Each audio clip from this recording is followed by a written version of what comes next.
C'est une rencontre particulière avec un ancien délinquant. Nous l'appellerons Franck. Il est sorti de prison il y a 8 mois, après 6 ans de détention pour fraude à la carte bancaire. Avant d'entendre son témoignage, nous allons vous montrer la vidéo de son arrestation en 2006. Ces images ont été filmées par les caméras de la banque.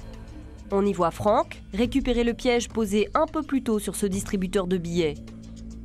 À la sortie, il est interpellé par les policiers qui le ramènent à l'intérieur du sas. Avant d'être arrêté, Franck a volé des milliers de coordonnées bancaires, et cela pendant une dizaine d'années. Pour la première fois, je pensais retirer 30 000 francs. Je reviens avec 120 000 francs. Quand vous venez d'une cité et qu'on voit comment on galère pour réunir 120 000 francs, que ce soit légalement ou illégalement, et que là, on peut les obtenir en une journée, on ne se pose pas beaucoup de questions. Aujourd'hui, Franck ne s'attaque plus aux distributeurs. Mais il a accepté de nous montrer les failles de la carte bancaire. Et surtout, comment il a pu, pendant si longtemps, déjouer les systèmes de sécurité des banques.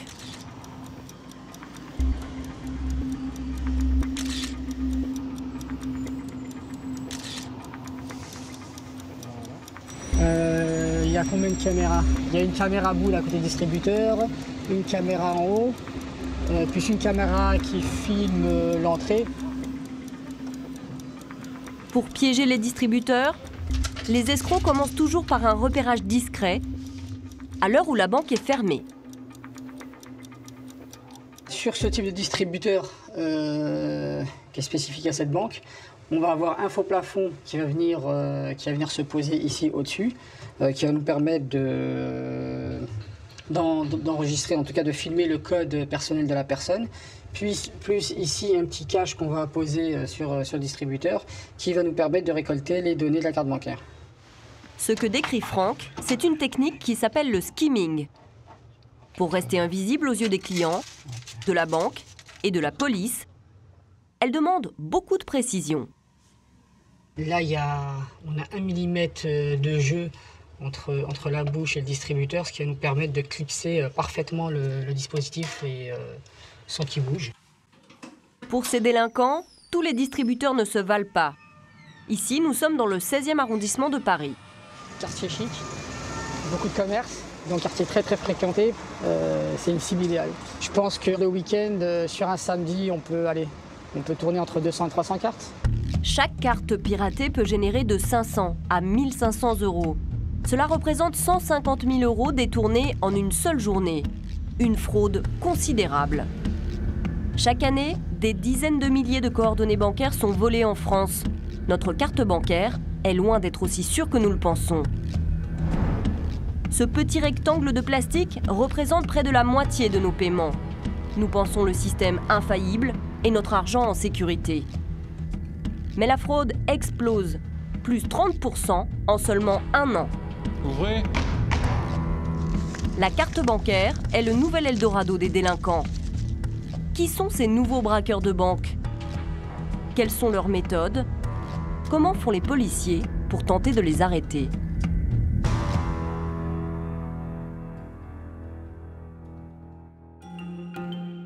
Pour comprendre les risques de piratage, il faut savoir que nos cartes comportent une puce électronique et une bande magnétique. Ces deux systèmes contiennent les mêmes données, un numéro à 16 chiffres, votre nom et la date d'expiration. Ce sont ces informations que des délinquants comme Franck cherchent à récupérer. La puce étant quasiment inviolable, il s'attaque avant tout à la piste magnétique. Nous retrouvons Franck. L'ancien escroc va nous expliquer une partie de la fabrication des pièges qu'il posait sur les distributeurs. Le matériel s'achète dans un magasin de bricolage. On va prendre 2 plaques de plexi. Une plaque de PVC. Une tige en métal. Des éléments du faux plafond que Franck choisit avec soin. La différence entre le travail fait avec passion et le travail fait à l'arrache, c'est les années de prison. Direction ensuite le rayon des composants électroniques. Est-ce que vous avez des enregistreurs numériques? Oui, j'ai des petits modèles. Franck y achète la petite caméra qui permet de filmer les clients en train de composer leur code secret. Nous avons choisi de ne pas vous montrer la liste exhaustive des courses de Franck, même si tout le matériel qu'il a acheté est en vente libre.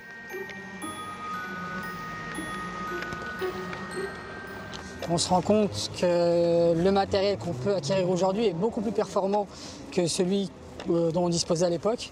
Ce qui à l'époque tenait dans une camionnette, aujourd'hui tient dans la poche. Avec ce que j'ai dans les mains, on peut vulgairement dire qu'on peut braquer la banque. Un des éléments du dispositif s'appelle le skimmer, un appareil électronique qui récupère les informations des cartes bancaires. Les escrocs le trouvent sur Internet, en toute légalité.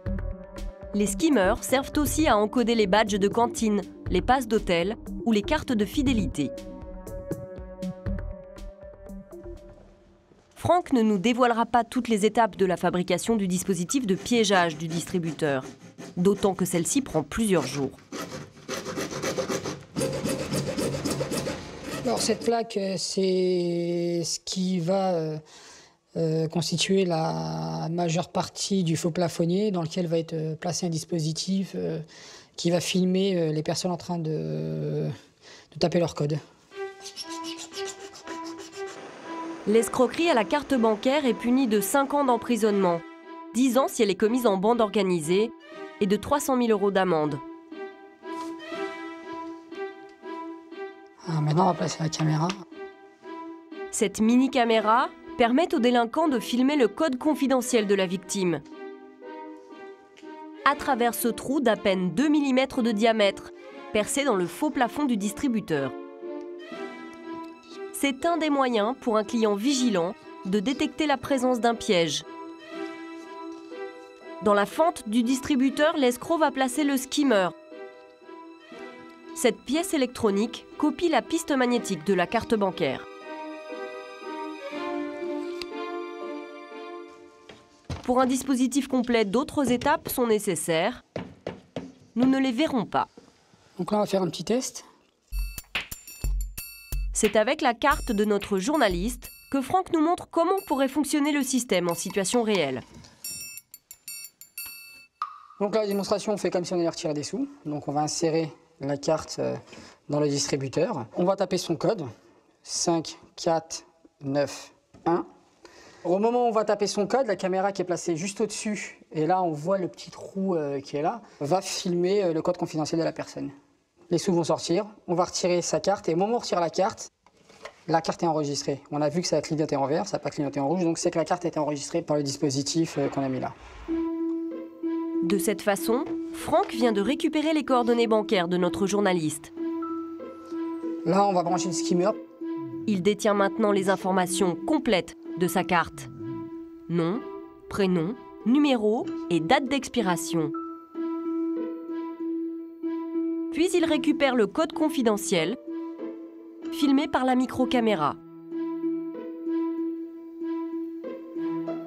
Toutes ces données, Franck les transfère sur un support vierge disposant d'une piste magnétique.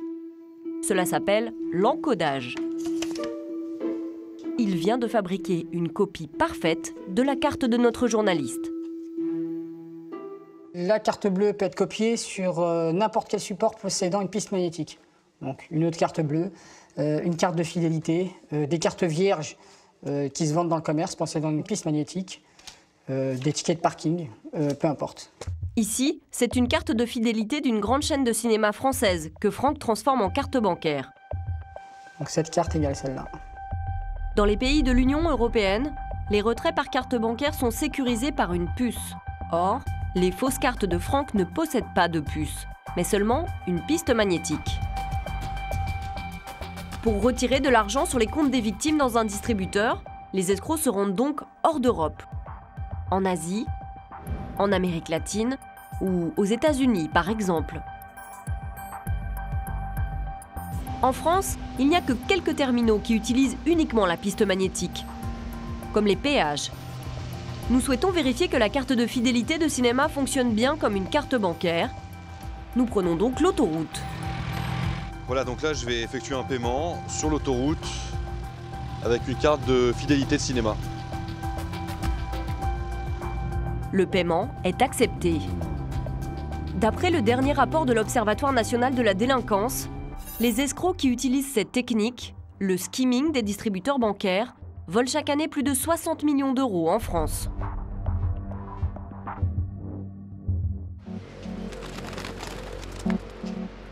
Et il n'y a pas que les DAB qui peuvent être piégés. À chaque fois que vous payez par carte, vous pouvez vous faire dérober vos coordonnées bancaires. Station essence, parking, caisse de supermarché, mais aussi dans les restaurants. Derrière ces vols se cachent souvent des réseaux très organisés. Nous avons suivi le travail des policiers qui s'attaquent à ces délinquants. La brigade des fraudes aux moyens de paiement de la police judiciaire de Paris, la BFMP. Depuis 5 mois, Rémi et ses collègues traquent un réseau hors norme. Le préjudice actuel, il est de 2,8 millions. C'est un gros préjudice. On fait souvent des affaires à plusieurs centaines de milliers d'euros, mais passer le million et les 2 millions, c'est assez rare. Le point de départ de la fraude, des serveurs dans des restaurants de luxe de la capitale. Dans leur poche, un skimmer, dans lequel ils passeraient les cartes bleues des clients pour voler leurs coordonnées bancaires, avant de les remettre aux 2 cerveaux du réseau. Comme Franck, ils transfèrent ensuite ces données volées sur des cartes de fidélité pour les transformer en cartes bancaires. Ce réseau est organisé comme un trafic de drogue, avec ses chefs et ses petites mains. Ce n'est pas un hasard. Ces escrocs proviennent du milieu des stupéfiants et ont importé leur méthode à l'escroquerie à la carte bancaire. C'est un créneau porteur et c'est un créneau qui se développe parce qu'il y a de plus en plus de jeunes en France se mettent dans ce filon parce que ça fait beaucoup d'argent. Ils ont compris que tout ce qui est braquage et stupéfiant, il y avait un gros risque au niveau judiciaire, au niveau pénal, de se prendre plusieurs années de prison. Et c'est vrai qu'au niveau de la justice, les infractions financières sont moins punies. Selon les écoutes téléphoniques des policiers de la BFMP, les 2 chefs présumés du réseau auraient donné rendez-vous à leurs complices dans quelques heures. Dans une camionnette banalisée, un sous-marin dans le jargon policier, les enquêteurs se dirigent vers une station-service de Seine-Saint-Denis. Donc on est positionné pour faire de la photo. Voilà. Ah là, c'est pas de la délinquance en col blanc, hein, c'est clair. Hein. C'est une réunion de travail, quoi, en fait. Certains les font dans les bureaux et les font sur les petites stations de service. Ça, c'est un rendez-vous un beau rendez-vous de voyous, quoi. Au volant de cette voiture de sport, des membres présumés du réseau d'escroquerie à la carte bancaire. Mais pour l'instant, ils sont occupés par une toute autre transaction. Et regarde, ici on n'a pas de chance. Il y a le scoot. Voilà, ça c'est... Tiens, rien. Sur un scooter, 3 jeunes s'approchent de la grosse cylindrée. Il s'agirait de petites mains du trafic de cannabis. Ah, un petit échange, voilà. Là, il y a la Porsche avec un scooter qui se donne des trucs. Stup. Et à mon avis, c'est du stup. Et sinon, les autres, c'est en décollé. Hein. C'est bon. Par contre, tout le monde s'arrache. Tout le monde commence à s'arracher. Les policiers prennent les suspects en filature. Ils se dirigent vers un quartier du centre de Paris et s'arrêtent tout près d'un magasin de vêtements.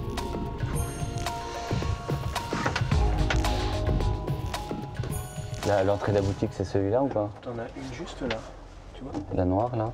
Et l'autre qui est derrière? Ouais, mais la noire là, regarde, on le voit. Ah là, yes. Et t'as celle là-bas. Ouais, ça va en contact. Non, j'ai pas dit que ça montait, j'ai dit que ça va en contact. Dans son objectif, Romuald retrouve un homme qu'il connaît bien. Veste marron, casquette noire, c'est l'un des chefs présumés du réseau. Nous l'appellerons Ismaël. Il rejoint ses complices présumés et entre dans la boutique avec eux. Non, enfin, ils sont pas là pour venir chercher des vêtements, ils sont là pour du business. Voilà. Romuald cherche à matérialiser l'escroquerie. Pour transformer les coordonnées bancaires volées en argent liquide, les chefs de réseau ont besoin de la complicité de commerçants. Selon les policiers de la BFMP, voici ce qui se passe à l'intérieur du magasin. Dans la poche d'Ismaël, les fameuses cartes de fidélité transformées en cartes bancaires. Elles contiennent les coordonnées volées dans les restaurants. Avec le commerçant, Ismaël passerait ses cartes dans le terminal de paiement. Ils réaliseraient ainsi des achats fictifs pour des montants importants. Le compte en banque du commerçant complice est alors crédité avec l'argent des victimes. Le vendeur et Ismaël se partageraient ensuite à parts égales les montants détournés. Ces photographies sont un élément décisif pour la suite de l'enquête. Le jour où on va les avoir tous dans le bureau, ils ne pourront pas dire qu'ils ne se connaissent pas. Quand on a vraiment de l'image, on matérialise le fait que voilà, ils sont en lien téléphonique et en lien visuel. Les enquêteurs ont maintenant identifié tous les membres présumés du réseau. Le coup de filet est imminent. Il s'agit d'une opération sensible. 80 policiers sont mobilisés, des experts des fraudes aux moyens de paiement. La BFMP a été créée spécialement pour lutter contre ce type d'escroquerie. Bon, tout le monde est là, bonjour à tous. On fait une petite réunion de calage de façon à ce qu'il n'y ait pas de problème. Quelques petites remarques quant au cadre juridique. On est en escroquerie en bande organisée, ce qui fait que j'attends de chacun d'entre vous une intervention qui peut-être va durer pour certains 4 jours. Donc ça va être un petit peu long. Au total, 20 personnes vont être interpellées. En seulement quelques mois, le réseau aurait dérobé près de 3 millions d'euros. Le lendemain, 5 heures. Rarement autant de fenêtres ont été allumées aussitôt au siège de la section financière de la police judiciaire. Toutes les unités se préparent pour la plus grande vague d'interpellations qu'ait connue cette brigade. Il est quasiment 5h15 et donc on prépare l'opération ce matin. Donc une vingtaine de points pour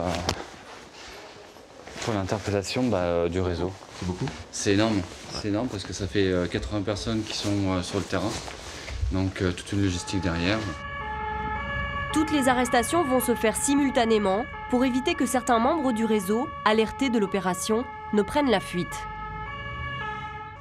Rémi, lui, va appréhender l'un des 2 chefs présumés. Nous l'appellerons Marwan.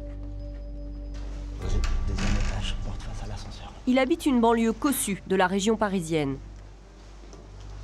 Certains membres du réseau sont connus pour des vols à main armée. La BRI, une unité d'élite, a été appelée en renfort sur cette opération. 6 heures du matin, l'heure légale pour intervenir.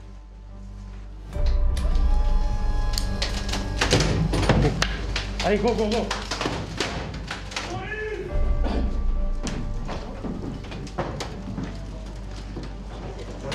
Sur le palier, Rémi attend de pouvoir entrer en toute sécurité. C'est bon. Super, merci. Merci les gars. Tu te souviens de moi? Ouais, je me souviens. Les 2 hommes se connaissent bien. Rémi avait déjà interpellé Marwan il y a 3 ans. Vous avez mis les moyens, c'est ça. Oui, c'est pas comme... Merci. Ah, t'as changé de gamme un peu, hein. Bon, t'es en garde à vue depuis lors de ton interpellation, donc 6h02. Je te présente la commission rogatoire d'un juge parisien donc pour des faits de fabrication, détention, de moyens de falsification de cartes de paiement en bande organisée, contrefaçon, falsification de paiement et usage de cartes, escroquerie en bande organisée, complicité et recel de ces délits et association de malfaiteurs. En tout, 6 infractions. Le code pénal prévoit jusqu'à 10 ans de prison pour ce type de délit. Rémi commence maintenant la perquisition du domicile de Marwan. Les clés là, c'est quoi? Je sais pas. Tu sais pas? Tu feras un peu, pas 10 ans. Il cherche des preuves de l'escroquerie. T'as de l'espèce un petit peu planqué quelque part? Ah non, rien, bah putain, ça te rapporte rien. Pourtant, sous une pile de vêtements... Oh, t'as pas d'argent alors? Ça, c'est pas à moi. C'est pas à toi ça? Ben, on va compter ensemble, même si c'est pas à toi. En tout, 4 000 € en petites coupures. Pour quelqu'un qui travaille pas, c'est une belle somme. Et puis avoir tout ça en espèces chez soi, dans l'armoire, sous une pile de vêtements, c'est un peu inhabituel. De l'argent liquide et dans une autre pièce, caché dans une pochette, du matériel qui impliquerait directement Marwan dans le réseau d'escroquerie. C'est ça, alors ça c'est de la carte de fidélité avec piste magnétique, ce qui peut tout à fait servir dans cette escroquerie parce que comme les commerçants sont complices, sont au courant que ce sont des cartes contrefaites, ils s'embêtent même pas à faire des vrais supports de cartes. Donc ils encodent directement des pistes magnétiques de cartes de fidélité ou de cartes d'entrée d'hôtel comme celle-ci. Un peu plus loin, Rémi met la main sur le parfait nécessaire de la fraude à la carte bancaire, qui tient dans une boîte de parfum. Voilà, un TPE. C'est le TPE de quoi ça? Tu sais pas? Un TPE, c'est un terminal de paiement électronique. Grâce à cet appareil, Marwan aurait pu encaisser directement, de chez lui, les cartes contrefaites. Un TPE, pareil, avec câble d'alimentation, dans une boîte Dolce & Gabbana. Au même moment, dans le centre de Paris, Romuald s'apprête, lui, à interpeller Ismaël, la deuxième tête présumée du réseau.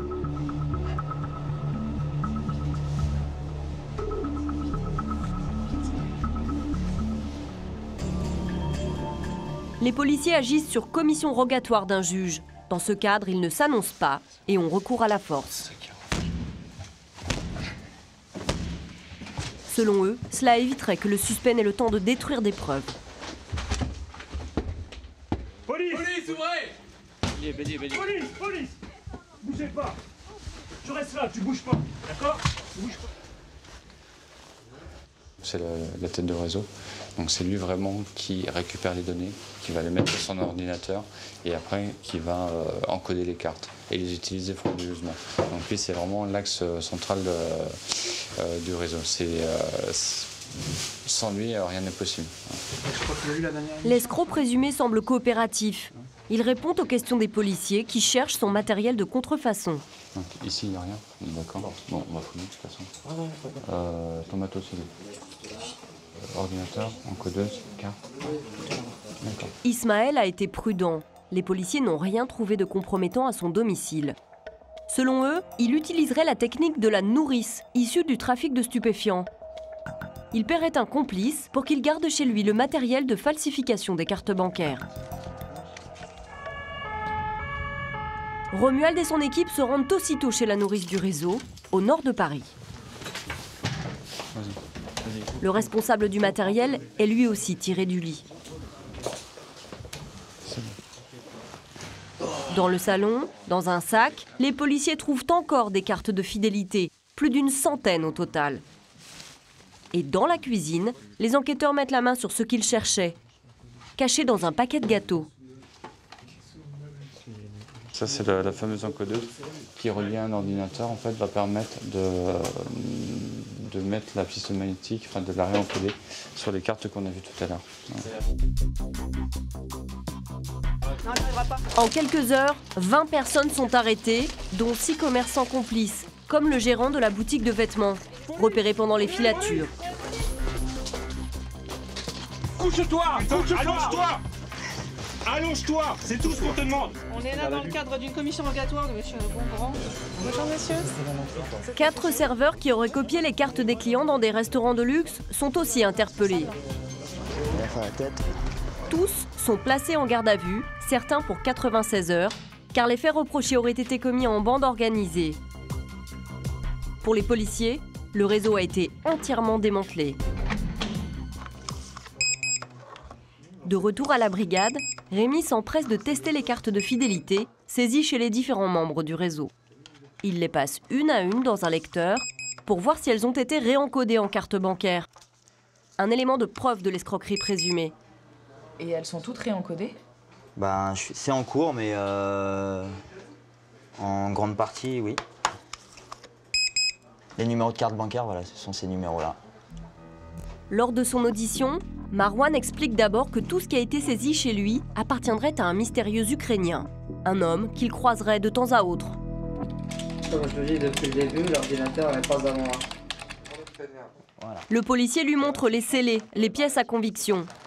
Ce téléphone, qu'est-ce que tu peux me dire? C'est mon téléphone. C'est à toi, il t'appartient, celui-là, c'est pas à l'Ukrainien. Ah, ça c'est mon téléphone, d'accord. Face à ces éléments, et après 70 heures de garde à vue, Marwan ne nie plus, mais il minimise la gravité de ses actes. Tu prends pas les mêmes risques que si tu faisais un braquage ou je sais pas quoi.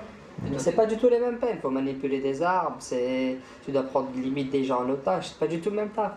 C'est tranquille. Pour moi, dans ma tête, consciemment, c'est pas quelque chose de grave. C'est des escroqueries à la carte bleue. Les gens, ils sont remboursés. C'est pas de l'argent que tu leur prends de leur poche. Seule personne, en fait, que, entre guillemets, que tu niques, c'est que des assurances. À l'issue de leur garde à vue, Marwan et Ismaël ont été mis en examen par un juge et placés en détention provisoire.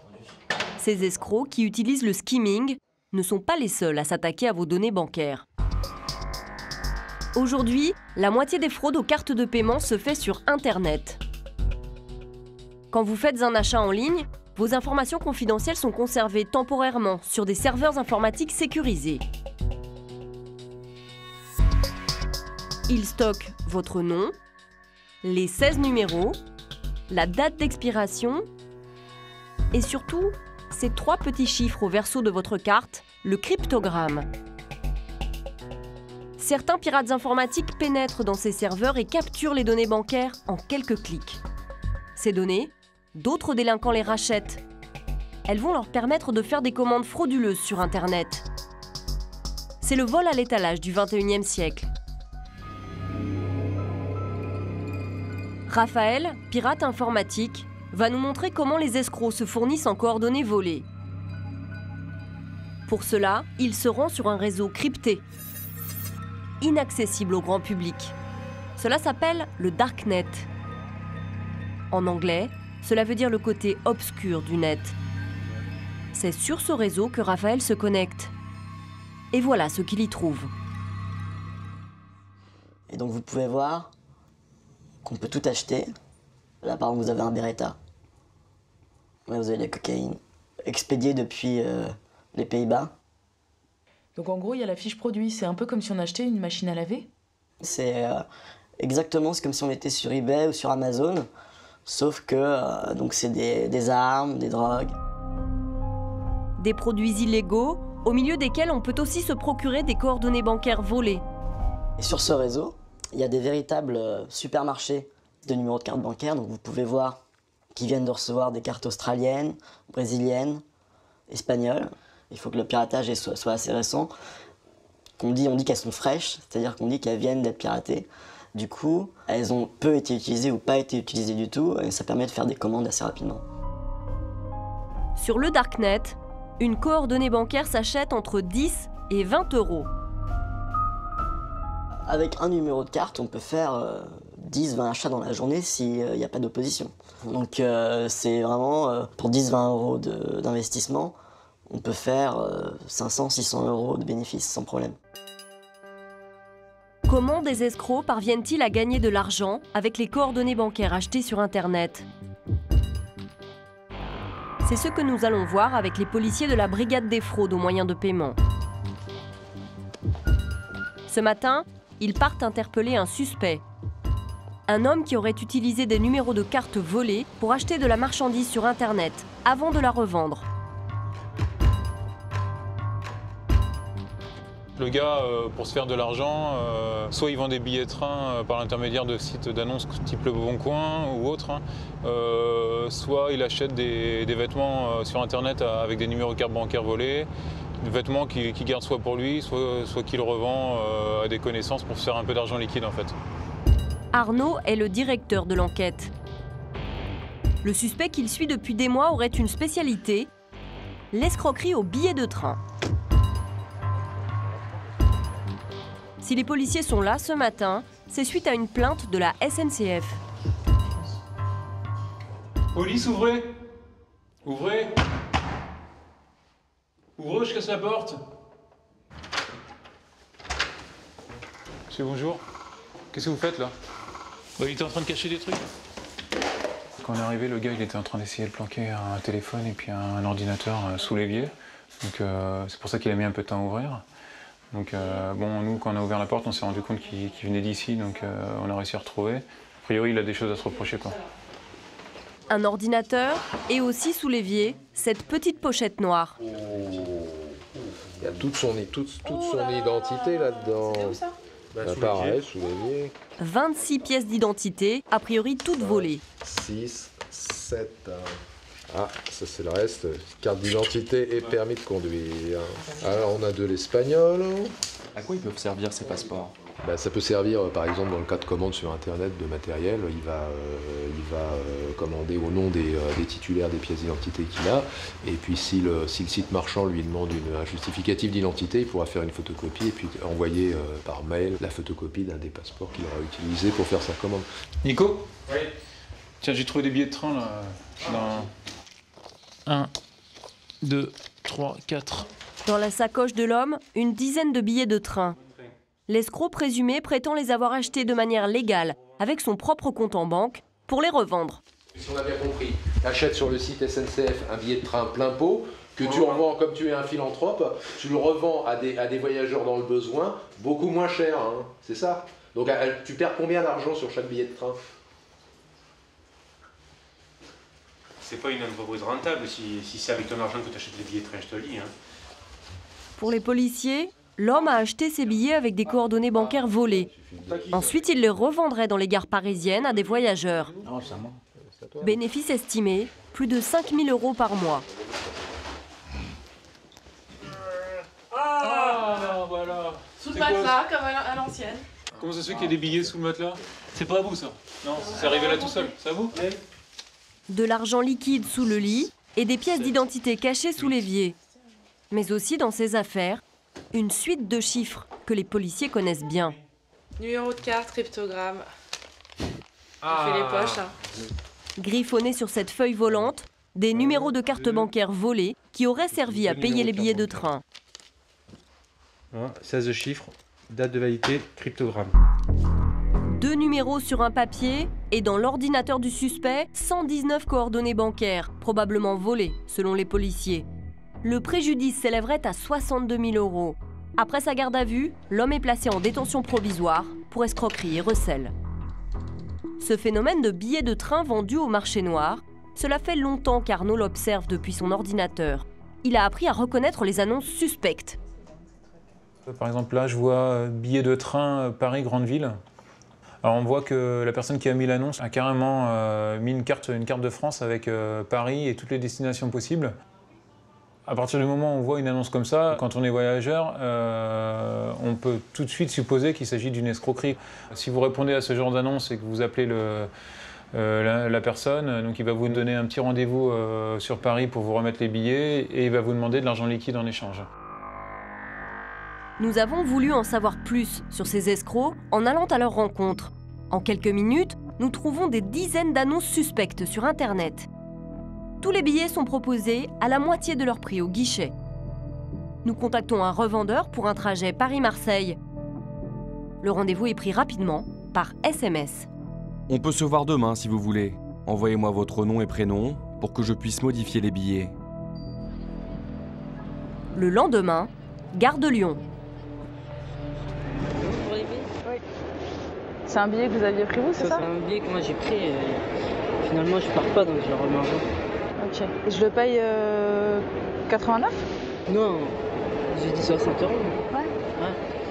S'il a acheté légalement ce billet, pourquoi ne pas se le faire intégralement rembourser en le rapportant au guichet? D'autant que l'homme nous propose une multitude de destinations. Mais si vous avez que ce billet-là, vous pouvez en avoir d'autres parfois. Si, je peux en avoir d'autres. Ah. Lyon, il y a Montpellier aussi. Montpellier? Ça fait longtemps que tu fais ça, toi? Je peux pas trop de parler de ça. Ah, mais en même temps, dans ce genre de business, c'est vrai qu'il faut pas se méfier. Bien sûr. Pour l'amener à se dévoiler, nous allons utiliser une expression du jargon de ces délinquants, celle de coordonnées fraîches. Il s'agit de s'assurer que les coordonnées bancaires utilisées pour l'achat des billets de train ont été volées récemment. C'est des coordonnées bancaires fraîches? Mais oui, t'inquiète, y a pas de souci. C'est vrai? Y a pas de souci. L'homme ne veut pas en dire plus, mais il s'agit clairement de billets achetés illégalement. Les contrôleurs du TGV Paris-Marseille vont-ils s'apercevoir de l'escroquerie? Bonjour monsieur, je voudrais savoir si ce billet est valable. Oui, monsieur, bien sûr. Il est bon? Parce que je l'ai acheté il y a quelqu'un qui me l'a vendu là dans la gare, 60 € pour 113 €, donc ça m'a paru un peu bizarre. C'est censé être interdit ça normalement. Ah c'est interdit? Parce que lui il m'a dit que c'était légal. Ce qui est légal, c'est si vous l'achetez sur le site internet SNCF, direct. Ça c'est légal. Ok, merci. Si le mode d'achat du billet est illégal, le titre de transport reste parfaitement valable. nous pourrions atteindre Marseille sans encombre, pour la moitié du prix du voyage. Après 2 mois de tournage, nous avons laissé les policiers de la BFMP. Ils avaient encore une dizaine de dossiers en cours. L'année dernière, ils ont arrêté 330 personnes liées à ce trafic. Selon les derniers chiffres disponibles, en 2011, la fraude bancaire a représenté 413 millions d'euros.